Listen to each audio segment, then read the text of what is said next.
Does it work? It does work. Yeah. Okay. Do I need the microphone or? If it starts to drift off, if you can't hear me, then I'll revert to the microphone. Thank you all for coming. The purpose of tonight's meeting is, as hopefully everybody's heard, we've actually finally finalized a proposed deal. And I will tell you tonight, because we didn't have this information when we first sent out the email, the developer has signed. So that means the reverter rights will end if this deal is approved. So he has signed at this point.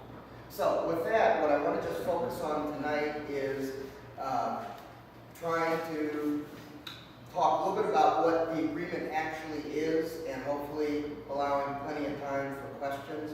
Again, the focus to be, we need to have everybody understand what the agreement, what's in it, what's not in it, what it actually says. So that's what we're going to try to focus on. Just a quick show of hands.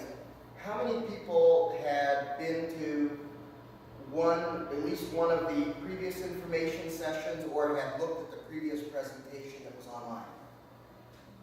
Okay. I see we got a few people that didn't. Let me just say this. We had done a whole series, I think we did 6 information meetings based on the letter of intent. That presentation, and I think videos of some of those meetings are still online. The final agreement, as you see, basically tracked the letter of intent. There were only a couple of changes. I'll highlight those tonight. But I wasn't planning on going through all the background information and the history and the details of the first agreement and all that kind of stuff. And a lot of that information, it's good information. It's online on mysomerset.com. You can get the previous presentations and look through those. If there's nothing here tonight that contradicts what's in there, you can assume it's still just the same. Because like I said, the final agreement actually tracked the letter of intent very well. For those of you who've gone and looked at the final agreement, the whole thing is posted online right now on mysomerset.com. It's a fairly extensive agreement, 100 and some odd pages. And largely, there was a lot of negotiating of little details and a lot of the legal terms and, making sure we were complying with environmental rules and all that kind of stuff. But the real substance, at least what I consider the real substance of the agreement, what are we getting, what's it do for us, what are we paying for it, basically track the letter of intent very well. So I'll go over some of that. We'll talk about what's in the agreement, and then we'll just get to questions so I can answer. So as you'll see, if you look on, well, let me just do this one again. This is just a reminder of what we're talking about. The outside boundaries here is Somerset development. Everything that's in red is what's owned by the golf course, and which is outside of Somerset control, outside of Somerset rules, all that kind of stuff. So you can see it's throughout the community. I would guess, and it is just a guess on my part from going around the community, I would bet that 80% of the homes in Somerset have some kind of view of a piece of the golf course from their yard, from inside the house, or from somewhere. So it really does run through the community. Next slide. Okay, what you'll see if you go look at it online, the proposed agreement really is a combination of 3 contracts, and they're all interrelated. And the way the agreement is set up is either everything happens or nothing happens. And I'll go through that for to understand what the relationship is. And this is it's really pretty important. The first part is the purchase agreement, which is the main body of the contract. That basically specifies what the association is buying and what the terms and conditions are for that purchase. So that's the purchase agreement. Like most purchase agreements, once you close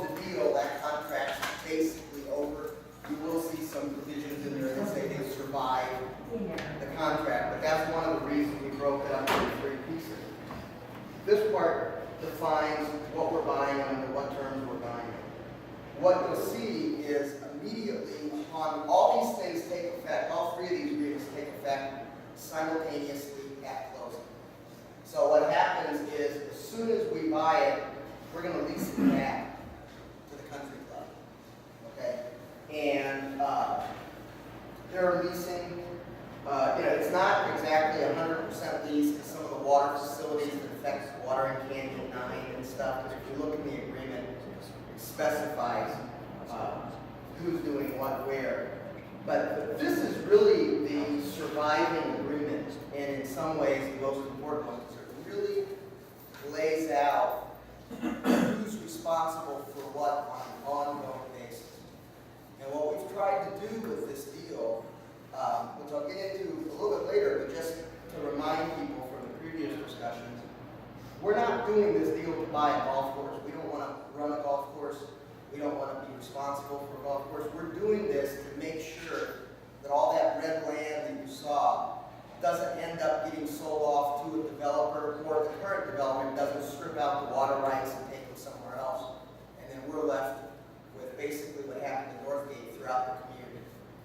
Okay, so that's really the objective of the deal. And the way we've tried to set it up here is that we buy it, we lease it back, and the country club pays all the costs of operating it, keeping it green, repairing it. As you'll see from me, and that's really important because what we've done is basically set up a deal to say, look, we'll pay a certain amount up front for the purpose of owning the land that happens to have a golf course on top of it. But we're really interested in owning that property, owning the water rights, owning the water distribution facilities. Just for example, the water Canyon 9, our water, the association water permit is from the Truckee River. There's a pump house down there, there's like 11,000 feet of pipeline, and even this pond out here, we don't own right now. And so we're getting all that, and one of the reasons we're trying to do it now is that everybody can make their own assessment. Golf is a tough business right now.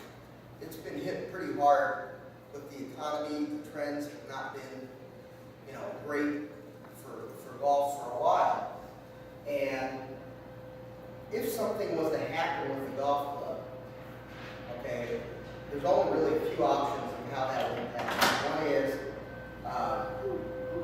they could try to sell their club. That may or may not be good for us, depending on who buys it and what they want to do with it. Under the current existing contracts, if it's not operated as a golf course for 12 months, everything reverts back to the developer of Somerset. And then he has the right to either build on it, sell it to other builders, strip out the water rights, take them to another project. None of that is great for Somerset.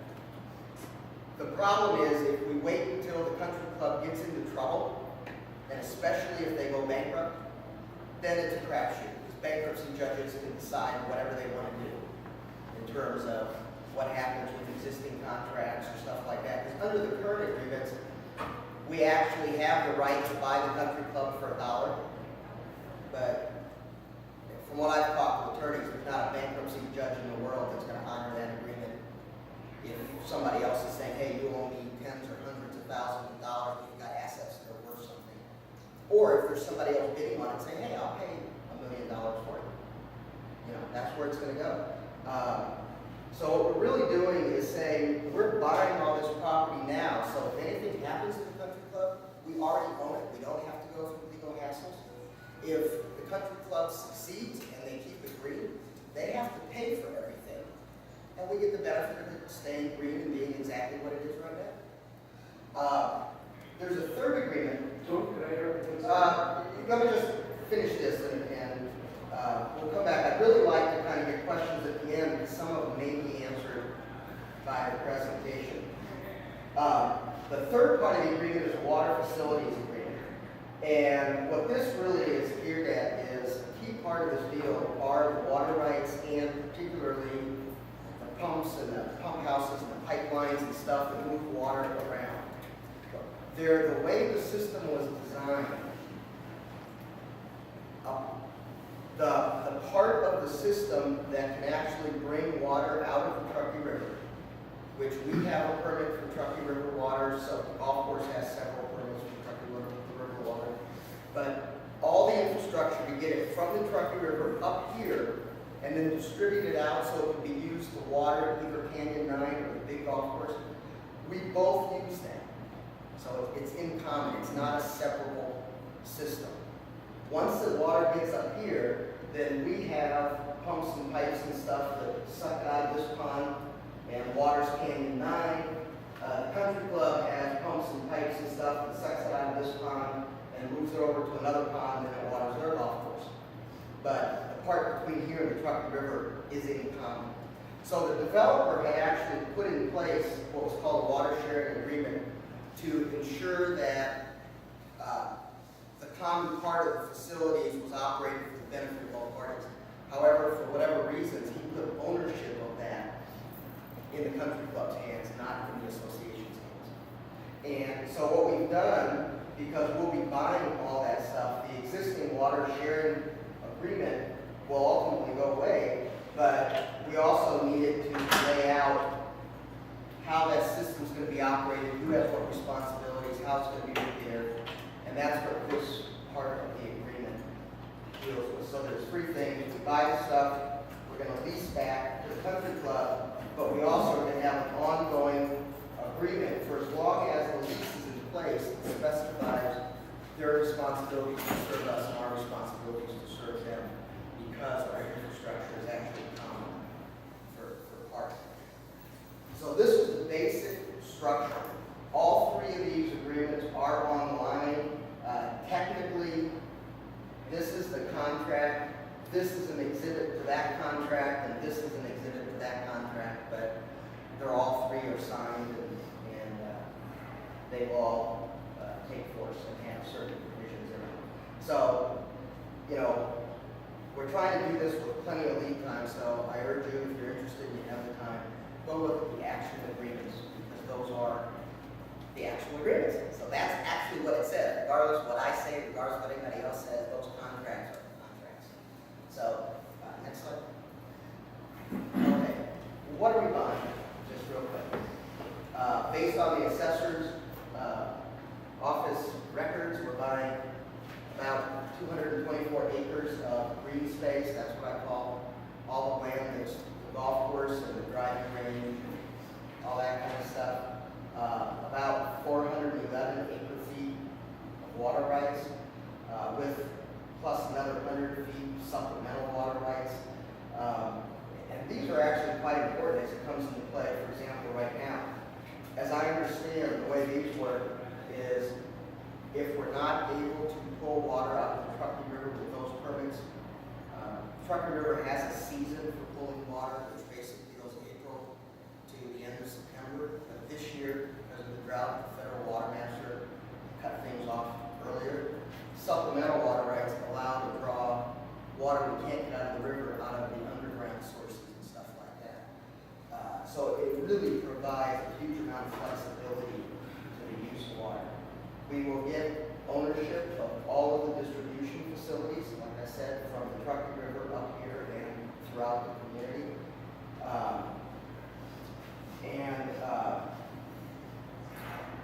The maintenance building, which is the big maintenance building up on Somerset Boulevard, the golf course owns. It's about a 7,500 square foot building with the grounds. And that's right next to where the driving range is. We're also getting the driving range. I mean, basically the bottom line is we will own everything they currently own except for the lot that was always their lot where like the current restaurant is and the pro shop is. That's where they're going to build their clubhouse. They're going to keep that lot, but everything around it we will own. And the reason we did that was that their motivation to do this deal was to basically get a chunk of money that they could use to build a clubhouse, because they think that, at least that's my understanding, they think that's critical to their future ongoing success. We did not want to be involved with building anything that had to do with building a clubhouse for them, because that could just get us sucked into various things. We thought it was better just to keep it separate. So they keep that land, they can build a clubhouse, but in terms of the golf course, the driving range, the maintenance facility, the water, we will own all that. And releasing it back to them under certain conditions, which I'll go through. Okay. This to me is really important. The developer has agreed, and as I said earlier, he has signed off at this point to give up his reverter rights, which means that no matter what happens with that land, if the country club fails, if they decide to go away, it is our land and we will have the water to keep it green. What we do with it is then up to the homeowners association and presumably the homeowners. What I've said in all the other presentations, which I still believe is the case, is that if the land reverts to us, if the country club stops operating and the land reverts to us, I believe it should be a vote of homeowners to decide, do you want to run it as a golf course? Do you want to turn it into a park? Or do you want to do something else with it? But I guarantee that we will both own it and have water for it. And that's really the implication in my mind, the most important thing about the reverter rights. We made it very clear early on that if this wasn't part of the deal, there wasn't a deal. We had no interest in any kind of agreement that did not include the developer giving up the reversion rights. And because we will be the owners, that means effectively everything reverts to us, to this association. Next slide. Okay, a couple of other things that are in there. Again, we talked about all these during the initial information sessions, and details are in the presentation that are already on the website, been there for a while. But some other things that we negotiated as part of this is a full 4-year warranty on everything, so that there really can't be, it would be very hard for there to be a situation if there are, say, issues with some major facility or pumps or stuff like that. It'd be very hard to hide those from us because they're responsible to pay for fixing everything for 4 years no matter what.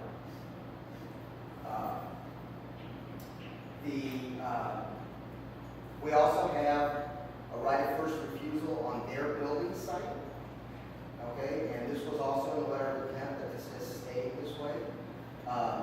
What it says is, if they ever get to the point where they want to sell that lot, which is where they're planning to put their clubhouse, whether it has a building on it or not, at any point in the future, we have a right of first refusal if the association at that point in time wants that piece of land or doesn't want it to go to whoever's trying to buy it.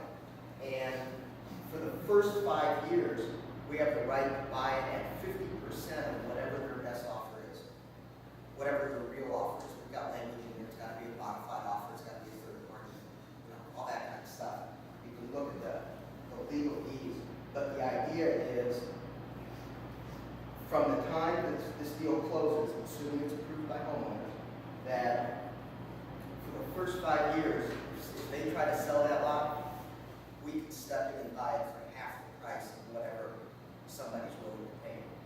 After the 5 years, we still have a right of first refusal, but it's at whatever price somebody's willing to pay. And we did this on purpose because what we're trying to do is structure this deal to make it as strong an incentive as possible for them to try to make their club successful, as opposed to take the money and run. And I'm convinced from my discussion with them, they're not planning to take the money and run or anything like that. But we put in things like this to try to make sure that they have a strong incentive for actually trying to make a high-class private country club as successful as possible in the middle of Somerset, because that would benefit everybody's property values. Next slide. A couple of other things. As you know, there was a previous agreement that was put in place by the Developer Control Board, where the country club provided certain amenities to available for the use of all Somerset residents. In the previous presentation, we had all that detailed out. Basically, under this agreement, we will still have access to all those. slightly better actually. Instead of 2 rounds of golf, there's 4 rounds of golf a year. You no longer have to pay to use the driving range from the back. If you want to, you can use it from the front, which wasn't allowed right now. They promised to improve the transportation from the back of the drive so people don't have to wait around, stuff like that. So we made some, I consider minor improvements. Okay, those were not a big motivation here, but we will continue to have that as long as they exist and at no additional monthly cost. Right now, we're paying basically, actually we negotiated it down to $12 a month, it was $15, but $12 per unit per month. Those will be ongoing with no additional payments. And that existing agreement that's been a point of contention in the community, as soon as this deal closes, that deal goes away. It's just terminated, canceled, whatever you want to call it, but that contract ends. So these are the purchase. This is the purchase part, what we're buying, the terms we're buying on, and what we're getting. Next slide. This is an important point though, because as we've said all along, we've talked about in the meetings, this deal will be put to a homeowner vote. And if you come to the board meeting, which is next Thursday night, I think, the 27th, the board, one of the agenda items there, the board is discussing, will be discussing all of the, when the vote's going to take place, how it's going to take place, all that kind of stuff. So all those details will be decided at the next board meeting. But it will be put to a vote, as we always said it would. It's not a real agreement until it's either approved or rejected. Obviously, if it's rejected, it never becomes an agreement. But it's not an agreement until it's approved by homeowners. So what you're seeing and what's on site on the website, in the contracts, which is basically the association, the country club, and the developer saying, here's everything we've agreed to about this. Then it's going to be up to everybody else. If it's approved, it will go into effect. If it's not approved, it will not go into effect. And then that's the end of that. Okay. Next slide. Okay. What do we pay? Here's one of the things that changed in the thing. We always said it was $2.75 million single payment for all that. Because this has taken longer than we expected, when we first put the letter of intent in place, quite frankly, we thought this whole thing would be decided and done by mid-year. Obviously, that didn't happen. Okay? Which means that the existing agreement still exists. Okay, so we're living under that agreement. So what we said is, any payments that are made after June 30th, which was our original target date, we'll get credit for it. So the actual price will be 2.75 minus 2 months, 3 months, I don't know what it's going to be, but it'll be minus. Because the original contract, when the letter of intent, specifically, we said, well, this is going to be done, and we're not going to make payments after June. Okay, unfortunately, we're still bound by that contract. Okay, so what we're doing is we're going to take a credit for that. Once, assuming that this deal is approved by homeowners, once this payment is made, there's absolutely no additional financial obligation from the association to the country club. Okay, and again, like I said, it's one of the reasons we left out that one piece of land. We want to make sure this is nice and clean. That's that. At that point, they've got to do whatever they're going to do. And one of the things that we've tried to structure, as we said all along, is one of the reasons we structured the deal this way is it eliminates, I believe it eliminates from the association the risk of the country club failing. If they succeed, that's great. We've got somebody in the middle of here with a nice facility who's paying all the costs of keeping this green. And I got to tell you, Dave, from the stuff I've seen, turf maintenance by itself is like $600,000 or $700,000 a year. Okay, just for that part of it. So If they succeed, great. We end up with a country club, we've got certain rights to use certain things, play a little bit of golf, but it doesn't cost the rest of the homeowners anything, because they pay all the costs. And if they fail, which we hope they don't, but if they fail, we own it, we own the water to keep it green. We can decide whether it stays a golf course, whether it becomes a park, whether it becomes more trails, whatever it is we want to do with it. But we have the ability to manage that, which we don't have right now. So there's no further payments or obligations for financial support.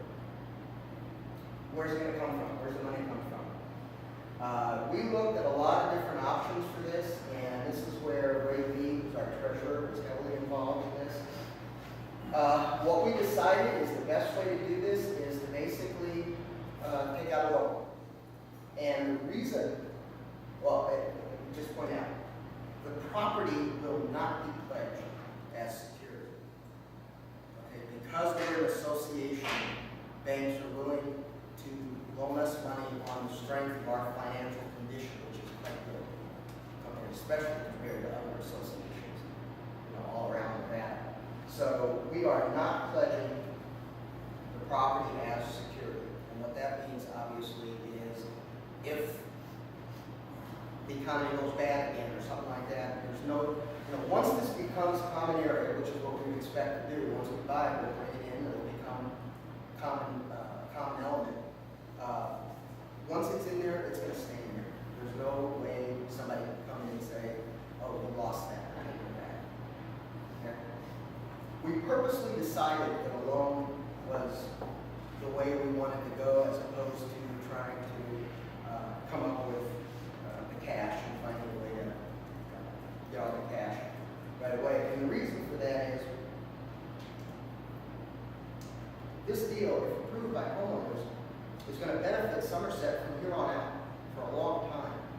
Okay, it really does secure the integrity of the community. People who buy in here next year, 5 years from now, 10 years from now, they're going to get part of that benefit. So we're thinking it doesn't make sense to put that whole burden on just the current homeowners. If we spread it out, then all the future homeowners are also paying for part of the benefit that they're getting.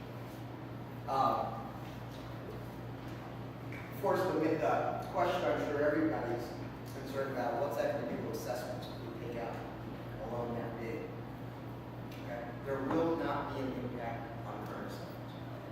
And the reason for that is that right now, built into the assessments that all of us pay are basically $15 per month per unit, which is going to pay for the amenity access that was the deal that the development board put in place. Okay. Ray has had a lot of discussions with banks. We've gotten commitments from banks on what they're willing to do. And the bottom line is that we can finance the debt service if we borrow the $2.75 million. And I'm not making any adjustments for whatever credit we get for whatever it is. We're talking the round numbers right now. The $2.75 million we can get at 5% for 15 years, which comes to about $9 a unit based on the current number of units. And remember, right now things are selling pretty well in Somerset. So as the total number of units grow, the dollars per unit actually is going to go down because we're going to have more people contributing a smaller amount. But we can service the debt and the reserve costs because we've already had a reserve study done based on this structure of transaction. Say we asked the reserve consultant, if we do this transaction, what does that mean in terms of money that the association has to reserve, like we do for all our facilities, for this building, for the landscaping, for everything. And we got those numbers, and we can do it for less than $15 a month.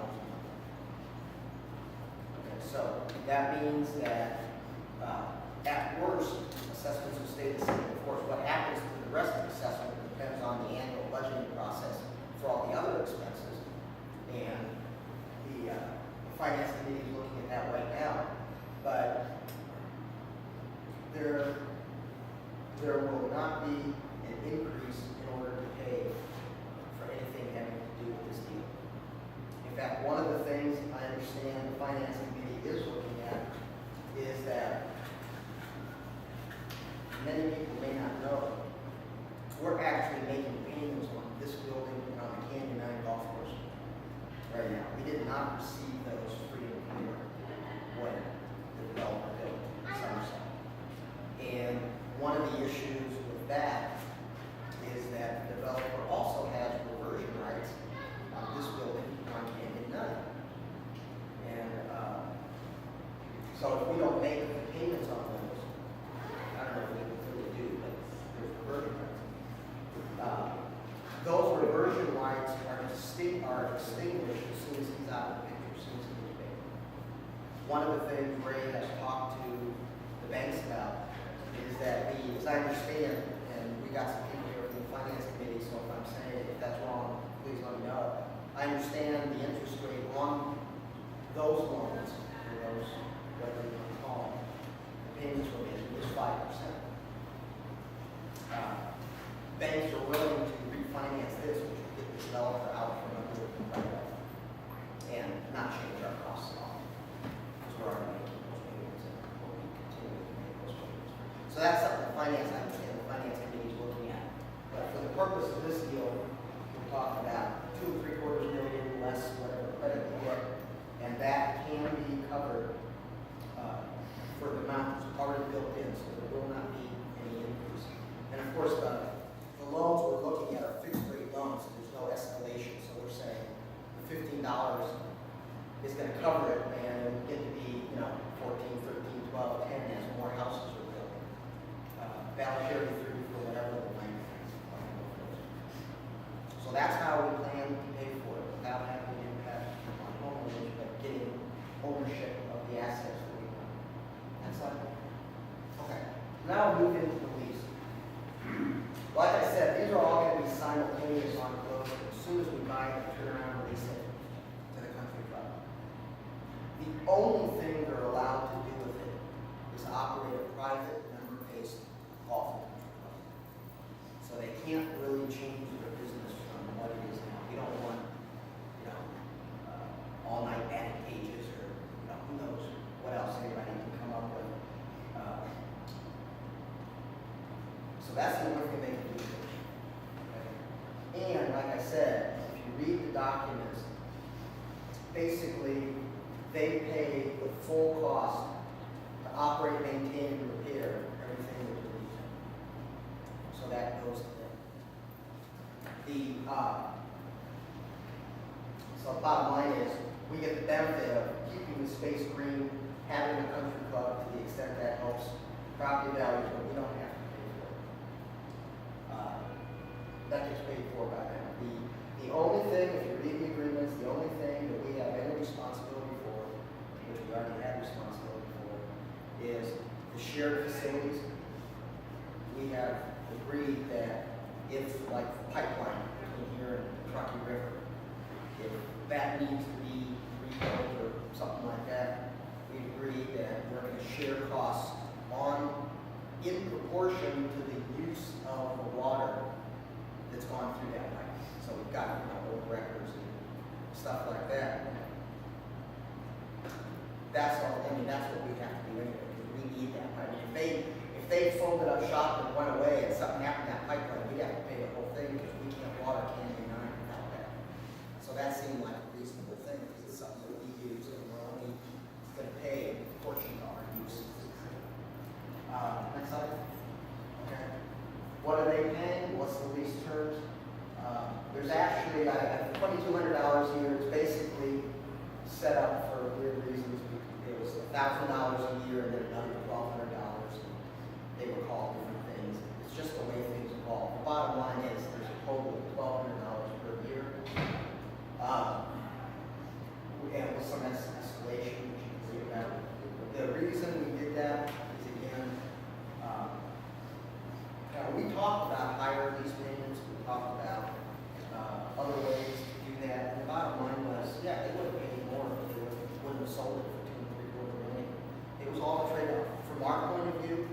important thing is to tie up the property so that the SOA owns it. We weren't making money off that land anyway. We don't really care about making money off the land now as long as we get everything at a decent price and they're responsible to pay off this land.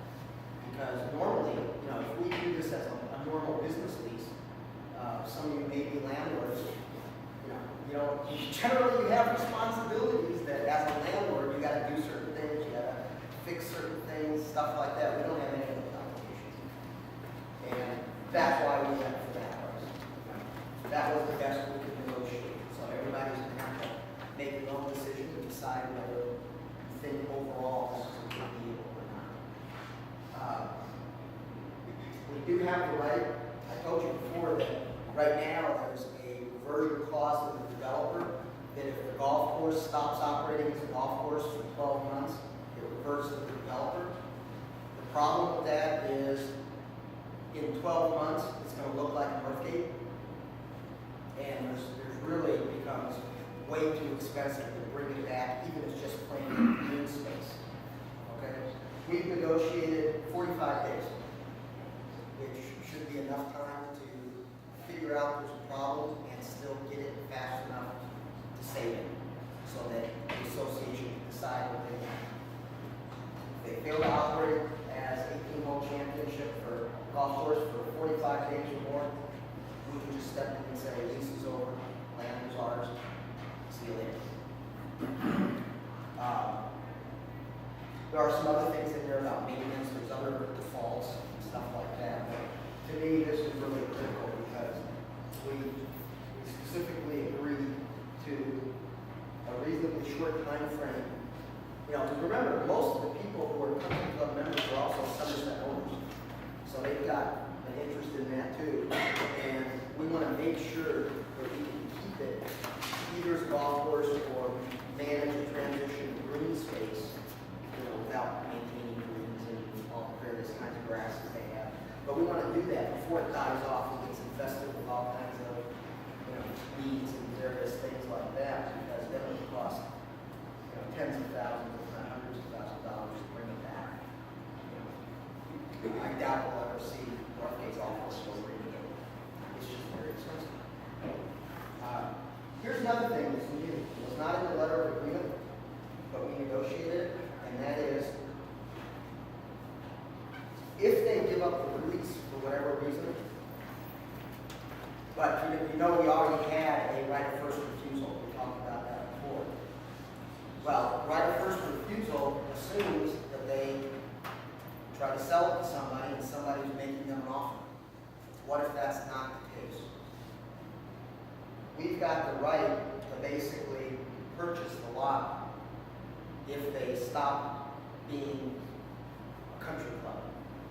Okay, what they do have the right if they, for whatever reason, let's say they decided they can't keep going as a viable golf club, but they want to keep it as the same private member-based non-golf country club. Okay, they've got a right to do that, but they're, again, it's all the other terms apply. They can't assign it to anybody else. They can't sell it to anybody else. Any of that kind of stuff. If they, for whatever reason, it doesn't come up for sale, and they stop using it for that specific purpose, we have the option to buy the lot, and you'll read in the contract. There's a whole thing that we can't agree on a price, and we get appraisers, and you average the appraisal price and whatever, and that sets the price, and then we can decide whether we want it or not. So, obviously, if they disappear, it makes sense for the association to try to control all the land in Somerset, but we've got ways to do it where we've got checkpoints, and we'll be able to make a decision based on whatever the circumstances are. Next one. Okay, water facilities. Okay, as I said earlier, the water facility agreement runs parallel with the lease. So if the country club gives up the lease, then the water facility agreement goes away as well. Up until now, I don't know if everybody knows this, but up until now, the country club has been operating the water facilities for the association. Okay, they've been doing that ever since Somerset started. What that means, they operate the pumps and make all the agreements and all the arrangements for whatever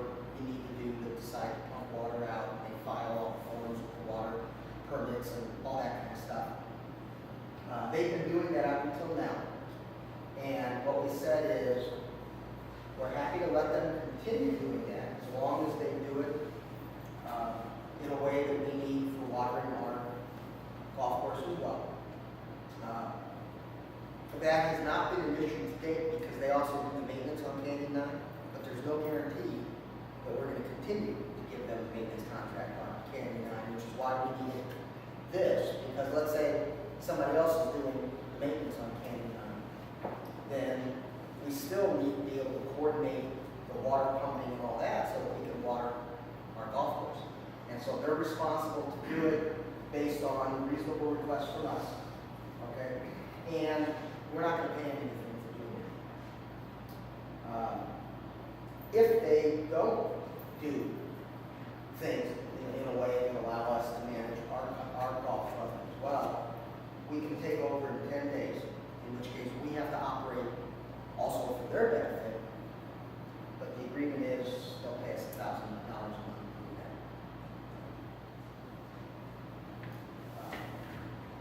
that. Again, most of this water, almost all the water agreement stuff, really stems from the fact that we both need each other to water the two respective golf courses. Part of the stuff is built.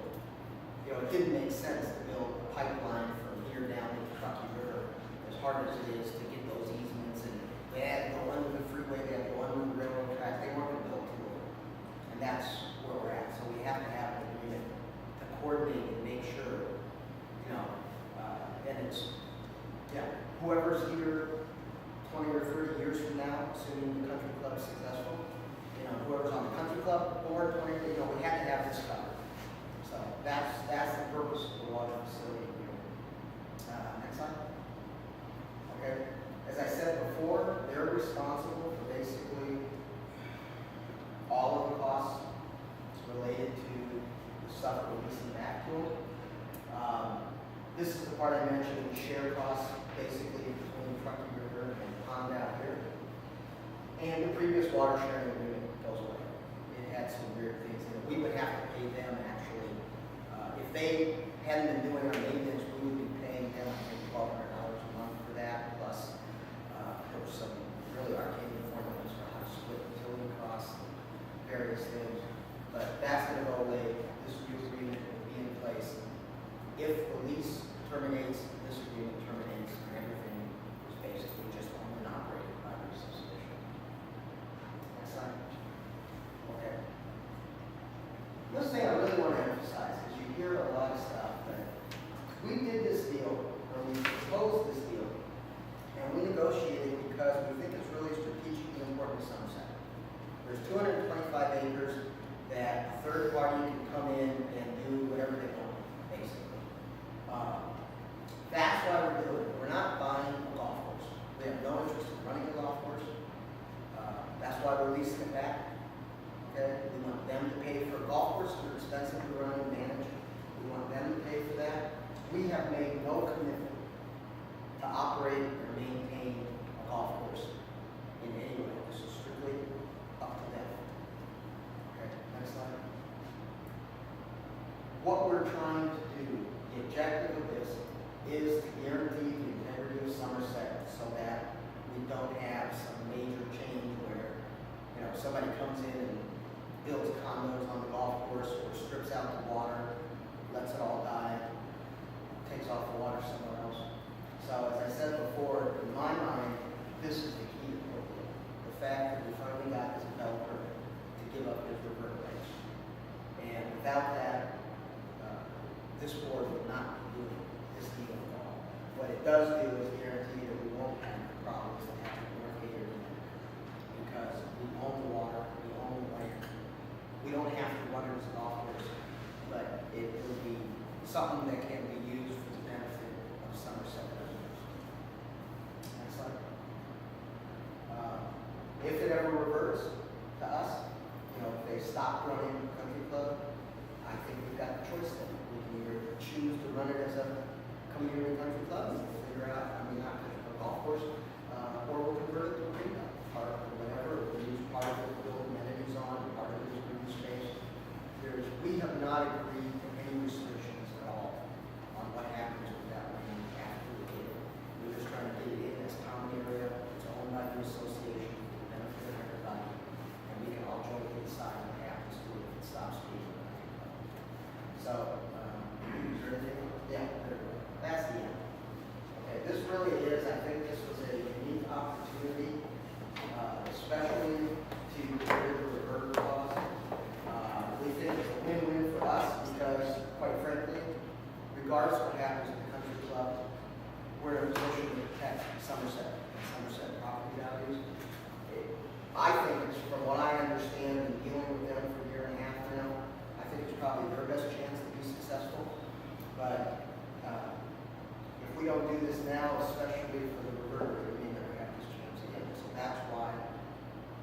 into this, we kept at it, you know, we're proposing to do it, so the next thing is going to be up to all of you.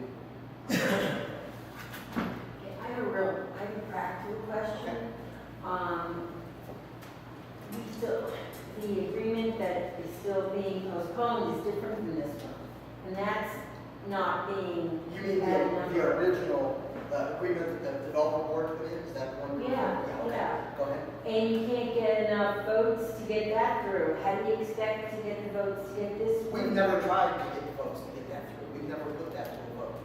And quite No. There's a CCNR. That's the CCNR amendment. Okay, That's correct, but yeah. it's the same process. You need a certain amount of homeowners to sign it, and you can't get it. So what makes you think you can do this in a timely basis? I don't know. That's where it comes to you. All the board can do, the board's responsibility is to try to do what they think is best for Somerset. We had this opportunity. I don't know that we'll ever have an opportunity again, especially to get the reverter rates like this. So it's really going to be up to you. If you all decide it's not a good deal, hey, that's that. Is there a time limit? Don't know yet. Okay, like I said, that's all going to be discussed and decided at the next board meeting. There's no time limit in the contract. There actually is. Yes, there is. There is a time with there is a provision in there that if the deal does not close by December 31st, that the deal's off. So that's something that is in there. Obviously, if all the parties agree, they can change that, but I wouldn't count on it. So. Where are they at with the approvals of the CCNRs? I have not looked today, so I don't know what the current count is. The last one I saw was 1239 in favor of 562. Well, they keep, like Lindsay said, they keep postponing that or adding. Well, actually, okay, I'll address your question, but the purpose tonight is not to talk about the CCNRs, it's to talk about the content. We're not talking about the CCNR, we're talking about the ability to get something completely signed based on your criteria, based on the past. Well, and are people going to react the same way? I don't know. Okay. What we have had discussions with the Ombudsman's office, and they have a very strong feeling that votes, once a vote starts, you should pursue it to a definitive answer. And whether you get a definitive yes or a definitive no. So that's, it is not unusual for associations to extend votes. We've heard of associations that have done extended votes over a period of multiple years. Okay, obviously we're hoping it doesn't do that way, but this is independent. So if you come to the meeting Wednesday, we'll talk about all the details about what kind of vote, how to do the vote, and so forth like that. But those are all things the board has to decide. Since the board is in favor of this, then you have really good plans to sell it to the community, or you're just going to have a few meetings attended by 20 people and that's it. Well, I'm not quite sure what we can do in that regard. I mean, I'm open to ideas, but we're trying to get the word out. We're trying to make all the information available. We're trying to get the word out as to what it means so that people can understand and decide how they think they should vote. I mean, you've got really good points here to sell us the proposal. So I think it's just a question of making sure that more people hear these good points and understand. I mean, this is really a lot different than the CCNR thing, where people really don't even care. I mean, let's face it, they don't understand it. But this is really important for the future of Somerset, like you said. And we need to sell it if we're in favor of it, and you're in favor of it, the board is in favor of it. You need to sell it. I'd be really happy to hear anybody's ideas of what we can do that we haven't done or stuff like that. So, please do. You make a good point. I just don't have a better answer for you. Regarding the Somerset Golf and Country Club, did we do any, and can we do any effort to, or due diligence to find out about the financial viability of the golf itself. What do you mean by financial liability? I mean, to use some of your words, how do we know that they can take the 2.75 million and run and pay off their equity holders that they have? Well, quite frankly, I'm trying to find out whether they're able to, as you suggested, can run the golf course with the current membership. yeah. That was a point of discussion, and it was a point that's come up in a lot of the previous meetings. I guess the best I can say is just like when you bought your house. I kind of doubt that you made your offer subject to the seller doing exactly what you wanted them to do with your money. The truth is, they're an independent entity. They've got the right, they operate under certain rules. Like I said, what we've tried to do is put in some incentives here, like the 50% right of first refusal and stuff like that, to get them to work. Now, I can tell you that under their bylaws, they are not allowed to distribute money. So the idea of, at least that's my understanding, I've looked at it, that's what they seem to say to me. So the idea of them taking the money and splitting it up among the equity members and everybody going off, that's actually not allowed by their rules. But, we also don't want to get involved, and this is something we explicitly considered. We don't want to get involved if they're planning for their clubhouse and telling them what kind of clubhouse to build or where to build it. I mean, not where to build it, exactly where to build it, or how to design it and stuff, because we don't want to get sucked into having any responsibility for any of that stuff. So, all my discussions with them, I think that there's certainly the impression I've gotten is there's a strong feeling that they need a clubhouse in order to continue to operate what they do. They're going to be dealing with that question with their own members. I know that, I understand, I haven't seen it, but I understand they actually have drawn up some plans, to start talking with their equity members about it. But, what they do with the money is really up to them. Again, that's why we purposely try to structure this that it does not really matter to us what they do. I guess I have to follow up on it doesn't matter. It does kind of matter, especially if they walk away, because I figure you're going to own quite a few extra acres and you have to pay property taxes on them. No. Well, the homeowners association is a tax exempt entity. So we expect, we don't, I can't tell you this until we actually get the letter, but we expect that when we make this common area, it is not taxable. We don't pay real estate taxes. I think it's an important point you should make. You're signing a commercial lease, Tony. Pardon? You're signing a commercial lease. Yes. Of the property. Yeah. That makes it, Not according to the preliminary discussions with the assessor. as long as you got legal opinion. Well, like I said, we'll know when we make the application. Okay, the way it works is we apply to the assessor's office to say this is now our part. We've done it with other pieces, within Somerset where there have been parts that, were originally slated for houses and the developer turned them over to us, or the builder turned them over to us, and we go to the assessor's office and we say, we now own this.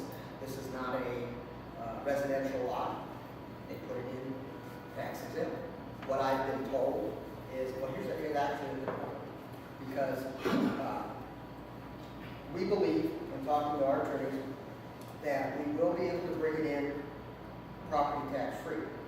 However, if we can't, country club's responsible for paying the property tax. We pay it, they have to reimburse. That's in the contract.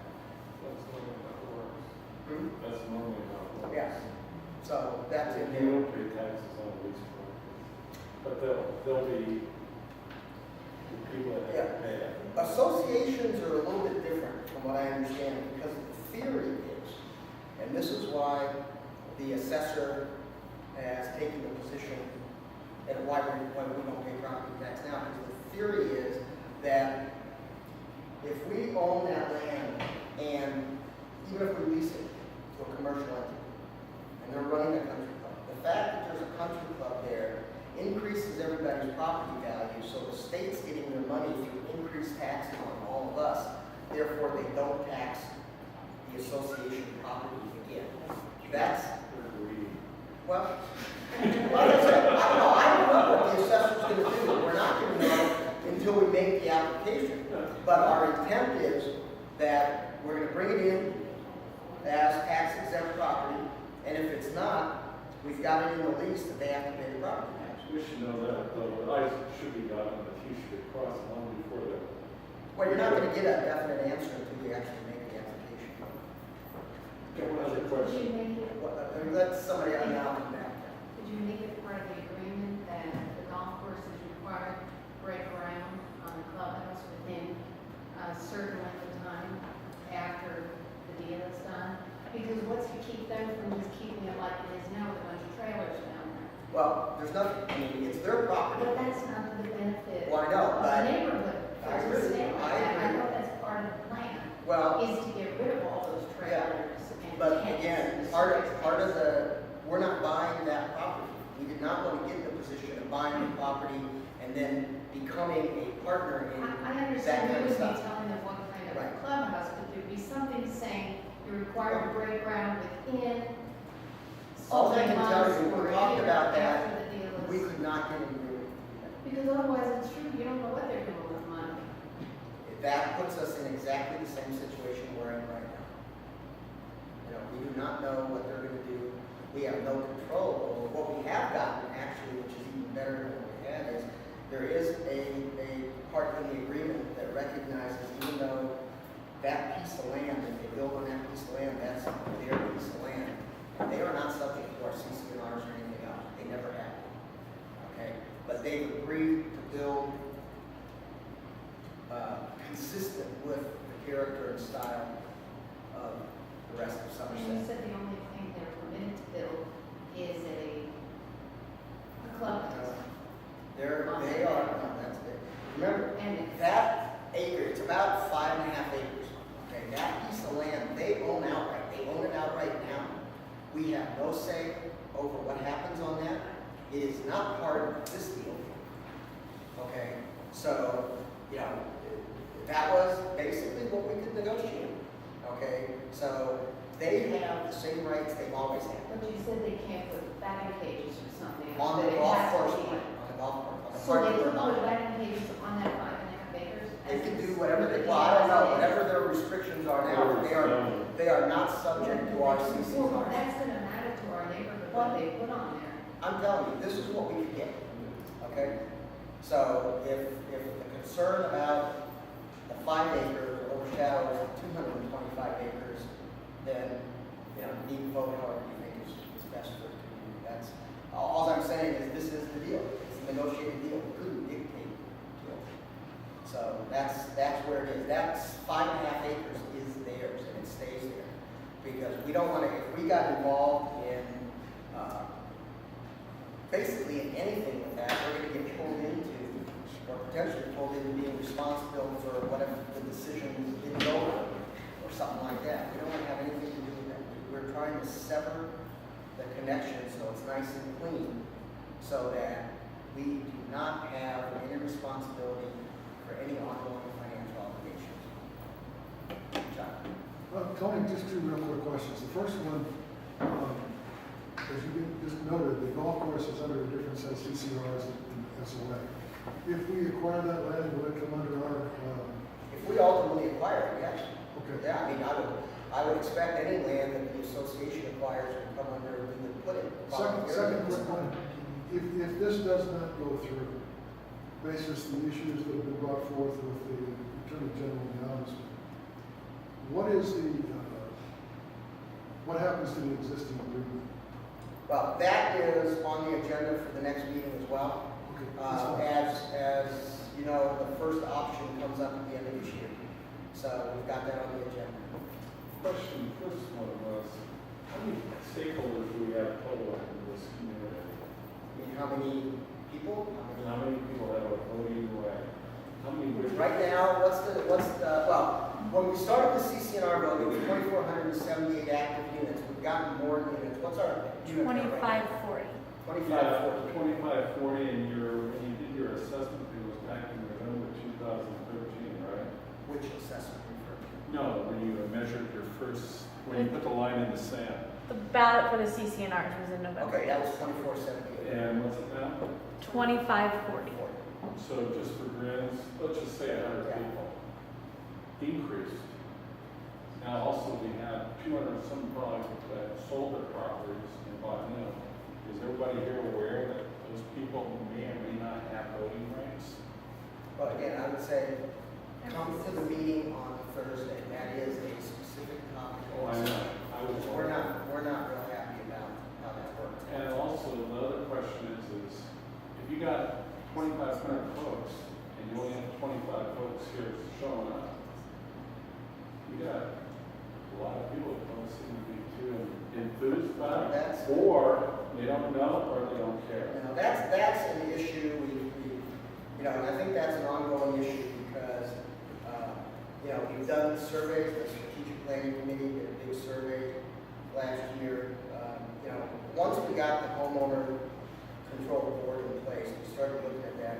And that's a big challenge because the feedback we get from a lot of people is they're happy, they've got lives, they've got kids, they're too busy, and how to get them engaged is really a challenge. That's a much bigger. But the first time it goes around, they're going to be like, big stuff in the great state. All we can do is make all the information available as broadly as we can and hopefully get people to vote. Tony, can you tell us when this first meeting on this took place? Wasn't it in like December of last year? Were you saying first, like, 'Cause I was information several meeting or the weeks, first right. discussion? The first information meeting, I think, may have been December. I think it was, we signed the agreement in November, I believe, and because of the holidays, I don't remember exactly when we scheduled the first one, but it was November, December, yeah. Right, I know I came to the first, and I've been to several of them since. What has actually developed since that first meeting that is different from what you're showing tonight? Because it seems to be a summary of the first meetings. Well, Right, actually, the contracts, what happened was the contracts that we negotiated, the letter of intent that we negotiated, we tried to stick very close to because that's what we told everybody, these are the main points. And I think we're successful in sticking to Mobley. I pointed out a couple of changes that have happened. There was a lot of back and forth because as you can see, when you go look at the letter of intent and all the points that are covered there, and look at the contract, and you can see, it's huge compared to the letter of intent. There's a lot of little details, like exactly how we're going to measure this, or what about this rule or that rule, stuff like that. So that took a surprising amount of time. I mean, like I said, I expected we would be done with this whole thing by mid-year. Right, and that was my reason for bringing it up, is that they have been trying to bring this to the attention of the homeowners, and different people have shown up to the different meetings, but this has been going on for quite a while. This isn't just the first meeting. But each of your meetings, were they the same sort of? About the same attendance. Well, the first few, when we first started doing this, they tended to be somewhat bigger than this. It seems like the later meetings, obviously people, I guess feel more comfortable or are tired of it or something. So as a marketer, Okay. I look at this and I go, you've got to have multiple ways of getting to the individuals. And you have to have a strategic plan put together, and there a marketing plan of how you are going to go about that and how to fund it. Because there's going to be some expenses. So that has to come out of the SOA, I would believe. However, there's a lot of questions about what the SGCC, Somerset Health Club, who I belong to, are going to do and what they want to accomplish with this. It seems to me that as you are going through this, if they want it as bad as we do, then putting together multiple marketing plans, combined marketing plans to get them to answer some of those questions as well would be really good. I understand that they want to build a clubhouse. That is the only way that they're going to get the equity members that they want in order to be able to build that country club to the point of having it. I mean, we've belonged to many country clubs in our past. We've moved 19 times as adults, so, you know, and we've belonged to many. That country club is extremely important to a golf course. For a lot of different reasons, to be able to rent out space, to be able to have Mother's Day and Father's Day and things like that, so that you can bring all of that revenue in. So without having a strategic marketing plan built around this, as to how you're going to go about reaching homeowners, you've got to have multiple ways of reaching them. This is going to do it some. Some people will come to a neighborhood party. Somebody throw a neighborhood party, put people in each neighborhood that's responsible for that. That might work for a few. You know, direct mail might work for a few. Phone calls might work for a few. I You know, would just there's gonna have to offer be- one thing though, I mean, I agree wholeheartedly with you, okay, and with everybody else who says we need the marketing plan. You know, However, I'll also say that, you know, please realize we have limited resources, and we're all volunteers too. I know. You know, I already spend 40, 50 hours a week on this stuff, which is way too much.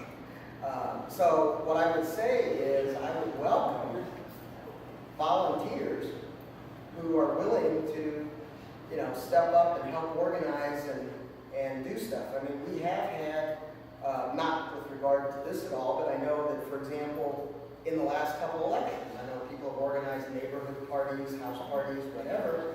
I really hope that people who are interested in this would step up and try to do some of the same kind of stuff, because it's just really hard with the resources we have. And It has to be organized though. I mean, you know, I can't have a neighborhood party and not have somebody there that's got the forms, signing it, you know. I don't want to have a neighborhood party for information. No, but I want to that kind of sign stuff, like I up. said, if people have ideas and people are willing to do things, you know, let me know, let Lauren know, let any of the board members know, and we will, you know, just like we've done for other stuff, we'll coordinate with you. Well, my suggestion supply would be what put a we marketing need in terms of committee information. together for this. Yeah. Just to let you know, too, has presented this. Let me- Just a quick question. If the service wheelchair were nominated to landowner, Could you repeat the question? For liability, personal injury insurance, or are we gonna pick up? No. His voice was Oh, reverberating. the question was, if this deal goes through, what provisions are made for things like liability insurance, personal injury insurance, stuff like that? If you look at the details in the contract, this gets back to what I said about, we really tried to structure this, they pay everything. And, you know, basically there are provisions in there, they've got to provide liability insurance, they got to provide fire insurance, they have to pay for extending the water permits.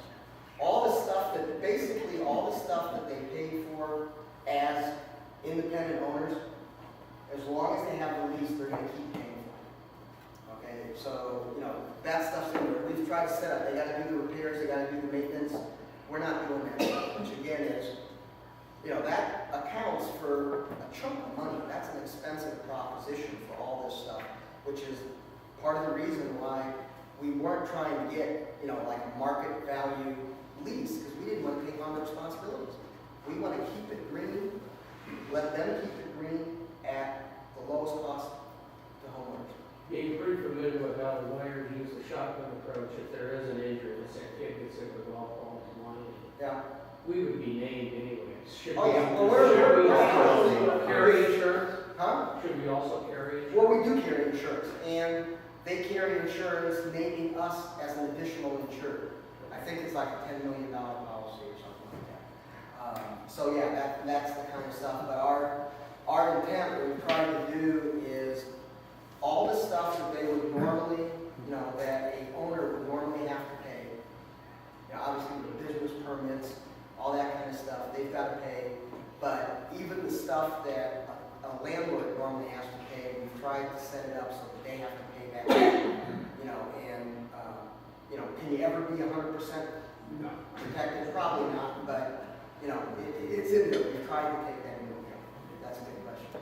You know, since there's a board meeting next week, then I won't be here next week, but I think the point you made about a marketing committee is really good. I think you need to speak with the golf club and get together and see if they're willing to, because unless it's organized, you can't just wish and hope that people are gonna help you and have these little parties. It has to be a true, full push. I understand. And it could be a football season, have football parties, whatever. But you need to go back to the country club and say, will you work with us on this? And when you go to the board next week, bring it up. Because unless you make this a focal point right now, it's gonna be very difficult to get completed. I agree with you. The real hard part that we've had, and this is now generically speaking for all our committees, is getting people who are willing to work on committees. You know, we've got open spots right now. We've had open spots that we've been asking people for a while now. We've got some people that work on committees. And while I agree with you 100%, what we really need is somebody who says, I'm willing to chair that committee. And then we can make whatever resources we can available to them. We can use the methods of the association to send out emails to try to get more members. We can do all that kind of stuff. But remember, we're kind of a limited group. And, Right, this is why you've gotta it is a focus. problem. I agree with you. And you need to work with the country club, as you said. We've actually talked to them about that. We have. Again, kind of where you Is say. this- What was the end date you said? This December? Right. Yes. I mean, like, Dan, that's- Yeah, I want to understand, what, and setting aside the water rights issue, what exactly do we own in terms of real estate? We own, I raised this question way back when you made your first We presentation. own, Well, we own the land for any and all economic uses. Could we take a piece of that land and sell it to a developer? well, I mean, subject to all the other NRS 116 and CC&R restrictions, we have not accepted any restrictions whatsoever on what we can do with that land. So that will come in as common element, that we expect it to come in, if it's approved as common element, and then we as an association can do everything that the association has authority to do now. And I got your question. My question is, right now, Somerset Development Company, for all practical purposes, owns the land. Yes, they do. They quitclaim deeded the use of the land as a country club, a golf course, through the second entity to Somerset Country Club.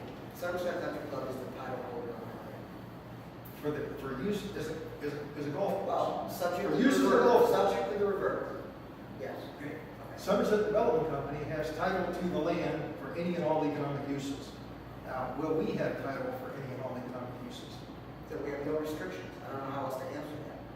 I don't know what economic uses. We're you're buying talking it about. from the We- development company, If we of course. give title to the land, we will have clear, fee simple title, which means we can do whatever we, as an association, we're restricted in other ways too. So subject to Somerset those Development Company restrictions, is we not can to do us. this. Well, if you want But to everybody else subdivide, can if you got the hair to want to subdivide, you'll have to go through the normal planning process. Well, it's more complicated than that because there are a whole slew of laws I know, about but what I'm you have to saying, do as an association if you want to forfeit that. do something with your common elements. So, subject to all those, we can do whatever any association can The do. red flags I see here is like the gentleman over here said, we don't know what their balance sheet looks like, what their revenue stream is. All I heard was something about $1,500-$1,600 a day just to keep that golf course grass somewhat sort of kind of looking like a golf course grass. If you took that $50,000 a month. So you've got that and you've got, they aren't working for free over there. And true, you got gravel in the parking lot, and I've seen that, that's part of their property. That's That's- Yeah, and there's no performance standards, I haven't heard. as Well, there's far as- performance standards for maintenance of our property, what would be our property. There is performance standards for maintenance of But golf for courses. them to keep that golf course in kosher land. Right. Yeah, there are. So you got that situation, you don't know where the revenue stream is, you don't even know what the revenue stream is, and they got highs and lows. And by keeping it a private course, you you've got a limited group of people that want to play. Yeah, actually, if you look at, there have been. And they haven't, you get back to the marketing of it, there's no sort of, take a casino type thing. Everybody's familiar with casino cards. They have the loyalty cards. No. Well, people that might pay $47,000 for a membership and heard, it would be platinum or black players. And people like me would be like that green player. But I could play during the middle of the week for, let's say, $20 like 4 o'clock in the afternoon. That's not gonna help. You've got to put more, you Well, got to get more involvement. No, I've got a difficulty with your argument, and it's this. When any of us buy a house, buy a car, have you ever gone to the car dealer and said, show me your financial statement, I don't want to buy a car from you if you don't meet my criteria? Nobody does that. They say, am I getting the car I want? Did I get the house I want? Yeah. But you don't use the car back. No, hold on, let me finish. Whatever they do with their, I mean, right now I can tell you, last year they made a profit, the year before they made a profit. I mean, that I've seen, you know, they've got that. Whatever their financial, if their financial condition changes, I don't understand the train of thought that says, oh, look, we can do a deal to ensure that Somerset stays protected. And if they fail, we get the land, we get the water, we can keep it green, we can do whatever we want with that land. But now, if we're saying we think they might fail, we'd rather not have that protection. I don't understand. I'm not saying that portion of it. All I'm trying to say is, I like to make sure I can back the car in and get it out of the garage that next day. In that, as far as knowing where you're going with this, and if there's any sort of value, if these people go south on you. Can I make an observation to what This can always you're happen. bringing up? Just an Sure. observation. I don't know how, I'm assuming most of the people in this room, because of your interest, have paid attention to the emails that come from the Somerset Country Club about their trial memberships. Are people aware of that? Not aware of it? You mean their prices? The pricing and how it's been evolving over the last couple of years? What about it? So you're talking about an organization that 2.5 years ago started a trial membership when the economy was really bad. We still weren't seeing the development we're seeing now in the communities around us that were partially built, as well as what's going on in SOA. About 1.5 years in, prices went up. April, prices went up again. You do not, as an organization, as running a business, start to raise your prices to something like a country club unless you're getting people coming in and taking advantage of that. You're seeing a value in it, and you're doing it to run your business. So, do we have access to their balance sheets? No. Can we make any kind of prediction of where golf and country clubs are going to go in the next 2 or 3 or 4 years? Probably not. The big message that I've heard out of all of this, if I were to just put it in a context, one, I don't know that I didn't see anything that looks like they're going anywhere, but they are looking to get money to get their clubhouse to give themselves a better footing. That aside, from what I understood about what I read in the documents and what you presented here today, if I look at nothing else other than this very simple basis, as long as they choose to or are able to operate, they're responsible for all aspects of keeping that property up, keeping it safe, managing it, and all of that. If we make this deal and they disappear on January 1st for $9 a month, I don't have to worry about driving in and out every day, looking at what's at Northgate and seeing that same thing as I drive up the road and watch that same exact thing alongside the road I'm driving up to my house. Bottom line is, for $9 a month, approximately, if they go belly up, if we are maintaining, don't know what we'll do with the land per se, but we're maintaining something that at least keeps this neighborhood's value much higher than we would if that looks like Northgate. And it never. And it's not $9 more, it's $9 that You're already paid. I already know that because you were as of June 30th, the money we were paying to get the other benefits is there, so it's not an increase in fees. The point being, even if it was $9 more to protect the value of our community and the fact that every time we drive someone in here, they go, wow, this is really nice. Worth it. Two things. First of all, I agree with what's been said, and I think the point is that of all the risks we can take, this is the lowest risk option which gives us the best benefit. Amen. There's nothing that's perfect.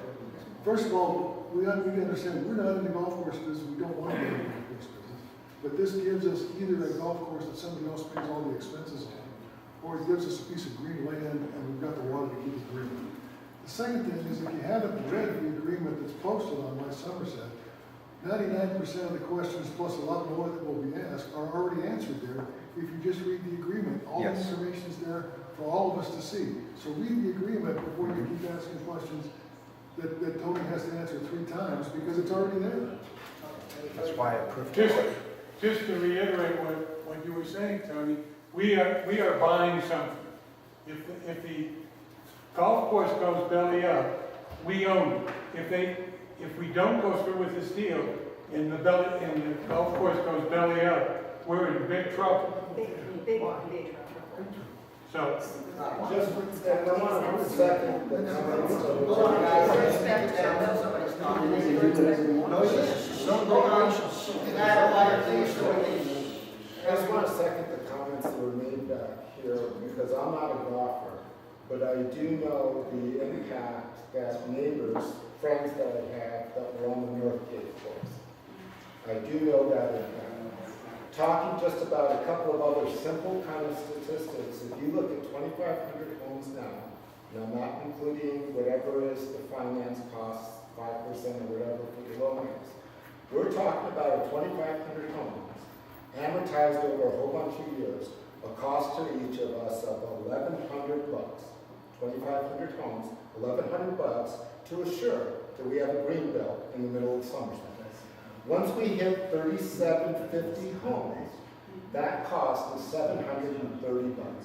So we're talking about the fact of assuring that Somerset is going to remain a certain community that we all like, which is the apathy of why folks don't show up at meetings, because life is so good, they figure, hey, just let it roll.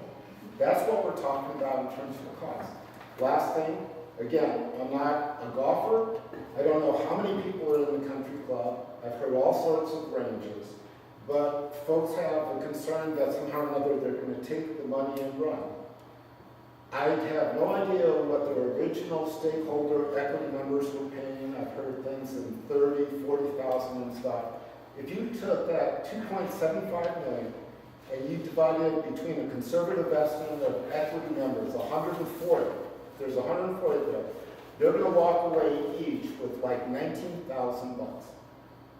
And I can't imagine somebody, if these equity owners moved into Somerset and their entire goal or life was to play golf, that they're going to end up saying, hey, I'm going to take $19,000 and go where?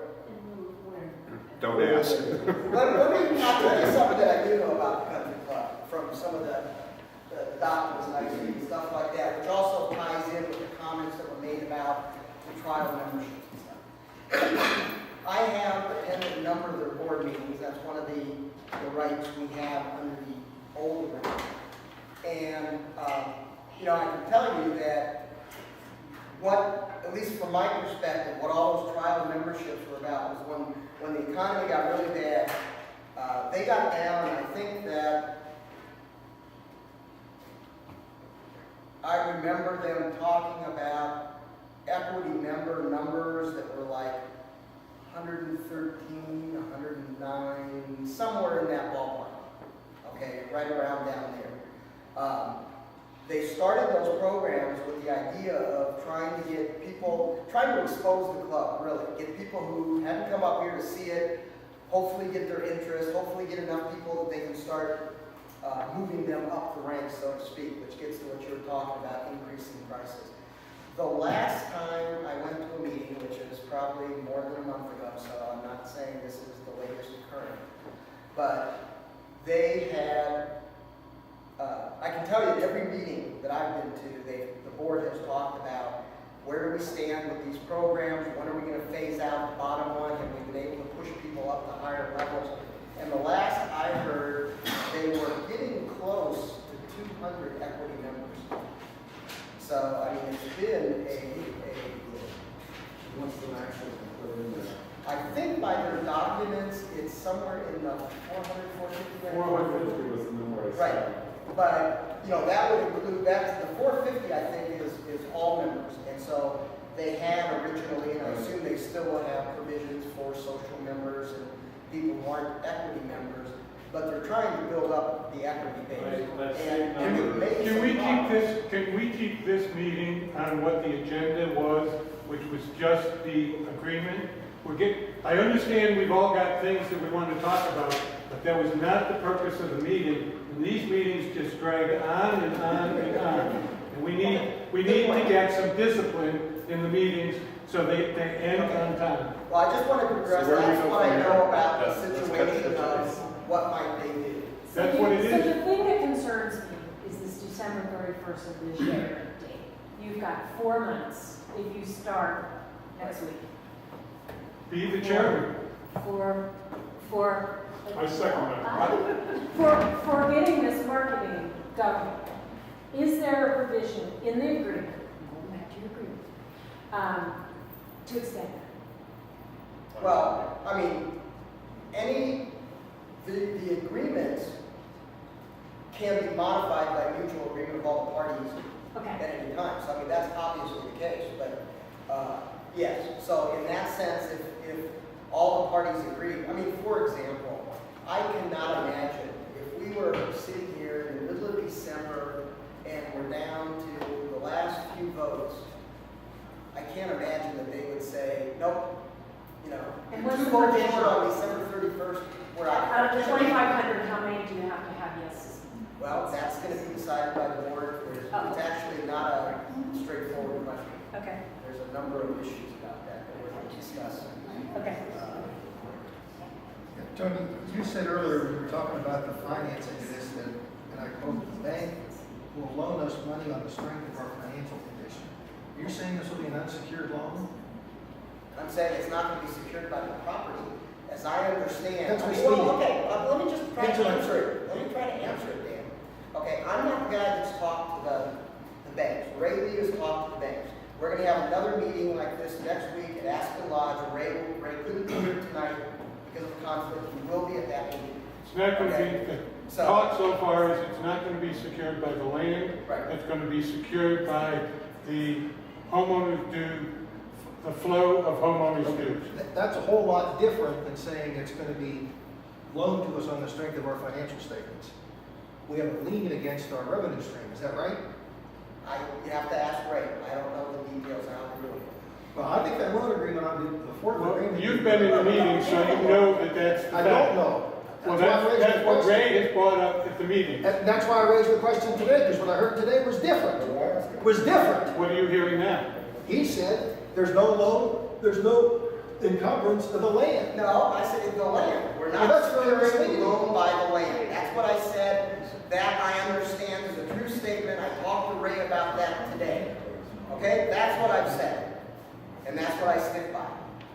Okay, the details of the thing we'll get from the banks. If you want to come to the next meeting, you can ask Ray. He'll give you whatever details.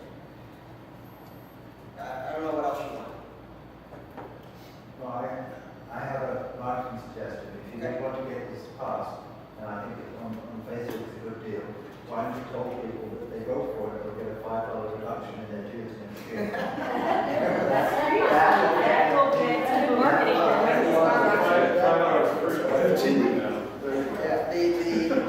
Yeah, Ray, if we can make that decision, the